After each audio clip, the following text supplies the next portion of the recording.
নমস্কার বন্ধুরা, আজ বাদে কাল জামাই ষষ্ঠী, তাই আজ হাজির হয়েছি জামাই ষষ্ঠী স্পেশাল একটি চিকেনের নতুন রেসিপি নিয়ে। আজ বানাবো চিকেনের শাহী কোরমা ঠাকুরবাড়ির হেসেল থেকে। আমি এখানে 500 গ্রাম মতন মাংস ম্যারিনেট করে নেব। প্রথমেই দিয়ে দেব বাটা মশলা, যেটাতে আমি নিয়েছি জিরে, গোলমরিচ আর গোটা গরম মশলা। তারপরে আমি দিয়ে দেব আদা, পেঁয়াজ, রসুন এবং লঙ্কা, যেটা আমি বেটে রেখেছিলাম সেটা দিয়ে দেব। কিছুটা পরিমাণ সামান্য হলুদ গুঁড়ো আর কিছুটা খুবই সামান্য পরিমাণে দই দিয়ে ভালোভাবে ম্যারিনেট করে নেব। আর হ্যাঁ, স্বাদ অনুযায়ী নুনটা কিন্তু আমি সবার আগে অ্যাড করেছি।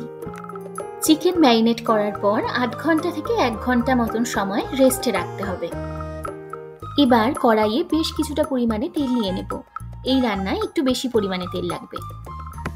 তেল গরম হয়ে গেলে লম্বা করে কেটে রাখা পেঁয়াজগুলো দিয়ে ভালোভাবে ভেজে নিয়ে ভালোভাবে পেঁয়াজটা ভাজা হওয়ার পর মাংসগুলোকে একে একে দিয়ে উল্টে পাল্টে সাঁতলে নিতে হবে।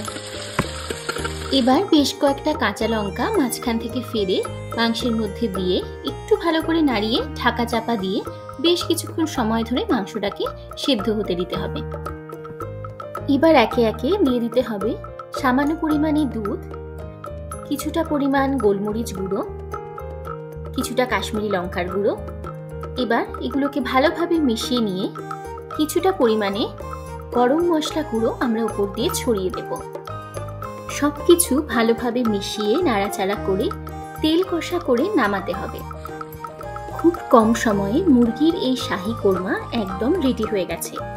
জামাই আদরের একটি পদ হিসেবে গরম গরম ধোয়া ওঠা ভাতের সাথে মুরগির এই শাহী কোরমা কিন্তু অবশ্যই বানিয়ে দেখতে পারেন।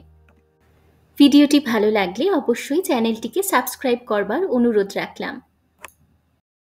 ভালো থাকবেন, সুস্থ থাকবেন। আবার দেখা হবে একটি নতুন ভিডিও নিয়ে খুব শিগগিরই।